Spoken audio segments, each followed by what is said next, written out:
காலையில் எந்திரிச்ச உடனே பார்த்திங்கன்னா இந்த செடியில் இருக்கிற பூக்கள்லாம் பார்க்கும்போது நமக்கே வந்து ஒரு உற்சாகமாக இருக்கும். மழை லைட்டாக அப்பப்போ பெய்ய ஆரம்பிச்சுனாவே செடிகள்லாம் நல்லா பூக்க ஆரம்பிச்சிருது. இது நல்லா பூக்கிறதுக்கான காரணம் பார்த்திங்கன்னா, ஒன்று மழை, இன்னொன்று அந்த பூக்கள்லாம் முடிஞ்ச உடனே நம்ம அப்பப்போ கவாத் பண்ணி விட்டுறோம். எந்தெந்த கிளைகளில் வந்து பூ இல்லாமல் அந்த மொக்கு இல்லாமல் சும்மா டம்மியாக இருக்கோ அதெல்லாம் நம்ம வெட்டி விட்டுட்டோம்னா அடுத்து தளைஞ்சு வந்த உடனே பூக்க ஆரம்பிச்சிரும். எல்லா செடியிலும் நிறைய பூ இருக்குது. அப்புறம் கோழி வந்து நேற்று ஒன்று புதுசாக கொண்டு வந்திருந்தேன். ஒரு வெடையும் ஒரு சேவலும். அந்த சின்ன கோழி பழைய சேவல் பார்த்திங்கன்னா கூண்டுக்குள்ளே போட்டு வச்சுட்டேன். இப்போ வந்து இந்த சேவல் போய் எடுத்துகிட்டு வந்திருந்தேன். நம்ம அண்ணன் ஒருத்தட்டு அந்த வெடையும் அவர்கிட்டையாக தான் இருந்தது. இதையும் கொண்டு போங்கன்னு சொல்லியிருந்தார். நான் வந்து பொட்டைக்கு போட்டு கொடுங்க அப்படின்னு தான் கேட்டிருந்தேன்.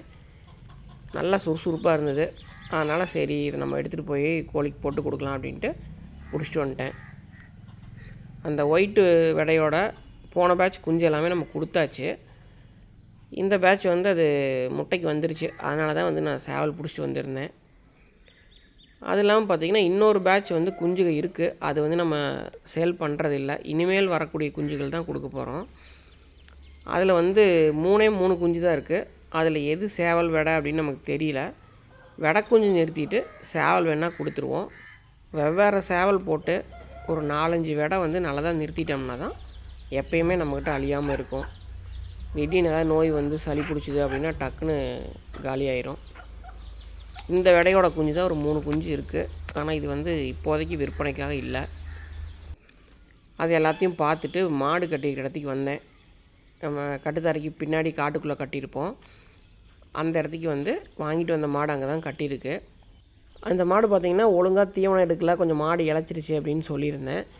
இந்த லிவர் டானிக் ஒன்று வந்து வாங்கிட்டு வந்திருந்தேன். அது கொடுக்க ஆரம்பிச்சிலிருந்து இப்போ நல்லா தீனி எடுக்க ஆரம்பிச்சிருச்சு. எந்த மாடாக இருந்தாலும் புது கட்டுத்தரைக்கு கொஞ்சம் தீனி எடுக்கிறதுக்கு லேட் ஆகும். அது பக்கத்துலேயே பார்த்திங்கன்னா இந்த 2 வாய்க்காலில் வந்து செடி போடாமல் சும்மா தான் வச்சுருந்தோம் மாடு கட்டிட்டு. இதில் இப்போ என்ன போட்டிருக்கோன்னு பார்த்திங்கன்னா, நம்ம சாப்பிட்ற வெள்ளரிக்காய் இல்லாமல், அதாவது ஜூஸ் போடுற வெள்ளரிக்காய் இல்லாமல் பொரியல் பண்ணுற மாதிரி ஒரு வெள்ளரிக்காய் இருக்கும். நிறையா பேர்த்துக்கு தெரியும், நிறையா பேர்த்துக்கு தெரியாமலும் இருக்கலாம். அது போட்டு விட்ருக்குறோம். அது இல்லாமல் லாங் பீன்ஸுன்னு சொல்லக்கூடிய காராமணி செடி தான் நம்ம நட்டுருக்குறோம். ஒரு லைன் வந்து அந்த காராமணியும், இன்னொரு லைன் வந்து சாப்பிடக்கூடிய, அதாவது பொரியல் பண்ணக்கூடிய வெள்ளரி செடியும் போட்டிருக்குறோம். அந்த வெள்ளரிக்காய் எப்படி வரும்னு எனக்கு தெரில. அது வந்து கேரளாவில் தான் அதிகமாக இருக்கும். அங்கேருந்து வாங்கிட்டு வந்திருந்தேன். அதை வந்து நெட்டு விட்ருக்குறேன். இதெல்லாம் முன்னையே காமிச்சது தான். இந்த லைன்லலாம் பார்த்திங்கன்னா முள்ளங்கி நெட்டுருக்குது. மற்றது வந்து சொரச்செடி, பீக்கஞ்செடி, பொடலஞ்செடி, அப்புறம் வெண்டைக்காய் செடி, இது எல்லாமே போட்டு விட்டுருக்குறோம். எல்லாமே வந்து நல்லா கொடி ஓடி அந்த இதில் ஏற ஆரம்பிச்சிருச்சு. குச்சியில் சரல் நெட்டதில் போன வாரத்தோடு இந்த வாரம் பாருங்கள் எந்தளவுக்கு வளர்ந்துருச்சுன்னு. இன்னொரு 20 நாளில் பார்த்திங்கன்னா இதெல்லாம் காய் வர ஆரம்பிச்சிரும். நேற்றுக்கு பார்த்திங்கன்னா ஒரு லோடு வந்து நம்ம ஆட்டு குப்பை வந்து அள்ளி வச்சுருந்தோம் செடிகளுக்கெல்லாம் போடுறதுக்காக. அதை வந்து கொட்டிட்டு போகலான்ட்டு வந்தேன். இன்னொரு 1 வாரம் கழிச்சு செடிகளுக்கு அப்படியே போட்டு விட்டு களை வெட்டி விட்டோம்னா காய் வர டைமுக்கு கரெக்டாக இருக்கும். அதெல்லாம் பார்த்துட்டு கட்டுத்தரைக்கு வந்தேன். மாடெல்லாம் வந்து மேய்ச்சலுக்கு போகிறதுக்கு ரெடியாக இருந்துச்சு. தவிடு பருத்தி கொட்டை போட்டு தண்ணி வச்சோம்னா காட்டுக்கு கொண்டு போக வேண்டியது தான். நம்ம கட்டுத்தரைக்கு ஒரு புது வரவு வந்திருக்கு. இப்போ உங்களுக்கு தெரிஞ்சிருக்கும். இந்த காலக்கன்று தான் வந்து நம்ம புதுசாக வாங்கியிருக்கிறது. என் நண்பன்கிட்டருந்து தான் கொண்டு வந்திருக்கேன். இது நான் முன்னாடியே பழைய வீடியோவில் காமிச்சிருப்பேன். இது பால் மருந்தாக நம்ம கட்டுத்தரைக்கு தான் வருது அப்படின்னு சொல்லிட்டு. இப்போ பால் மறந்து ஒரு 2-3 நாள் ஆயிடுச்சு. சரின்ட்டு எடுத்துகிட்டு வந்தாச்சு. குவாலிட்டி எப்படி இருக்குன்னு பாருங்கள். நல்ல கண்ணாக வருமா அப்படின்ட்டு.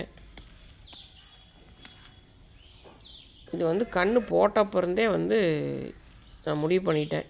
மாடு நல்ல சைஸான மாடு, காளையும் நல்ல சைஸான காளைங்கிறனால சரி நம்ம ப்ரீடிங் பண்ணுறதுக்கு மாடு சேர்த்துறதுக்கு வச்சுக்கலாம் அப்படின்ட்டு அப்போருந்தே கன்ஃபார்ம் பண்ணிட்டேன். பெருசாக இன்னும் குவாலிட்டி சூப்பராக இருந்தது.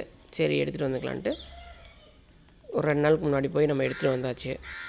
அது மட்டும் இல்லாமல் என்னோடய அப்பா அம்மா 2மே நல்ல பால் வர்க்கமான ப்ரீடு. இந்த மாதிரி காளைகள் தான் நம்ம தேர்ந்தெடுக்கணும். புறா வந்து திறந்து விட்டேன். வெயில் வந்ததுக்கப்புறம் தான் எப்போ இருந்தாலும் வெளியே வரும்ட்டு காலையில் நேரம் திறந்து விட்றதில்ல, கொஞ்சம் லேட்டாகி தான் திறந்து விட்றது. இப்போ தான் வெயில் வர ஆரம்பிக்குது. நம்மக்கிட்ட இருக்கிற புறாவே இவ்வளோ தான். ரெண்டில் வந்து ஒரு 8 புறா இருக்குது. அது இல்லாமல் லெகானில் வந்து ஒரு 2 இருக்குது, அதாவது ஒரு பேர் இருக்குது. மற்றது எல்லாமே கொடுத்தாச்சு. விடையெல்லாம் வந்து ஒரு 4-5 விடையை வந்து கொடுத்துட்டேன். இதெல்லாம் வந்து புதுசு, ஒரு 2 விடை வந்து புதுசாக வாங்கிட்டு வந்திருக்கிறேன், கன்னி விடை. இது கொடுத்தவங்க வந்து எந்த லைனேஜ் என்னென்னு எதுவும் சொல்ல வேணான்னு சொல்லியிருக்காங்க, அதனால் நான் சொல்லலை. ஆனால் நல்ல பயங்கரமான சண்டை ப்ரீடு. கன்னி விடையிலே பாருங்கள் என்ன சைஸ் இருக்குன்ட்டு. இன்னும் முட்டைக்கு வர்றதுக்கு எப்படி ஒரு மாதம் 1.5 மாதத்துக்கு மேலே ஆகும்னு நினைக்கிறேன். நல்லா ஹெவி சைஸாக வரும். இதெல்லாம் வந்து கிடைக்கிறதே கொஞ்சம் கஷ்டம்.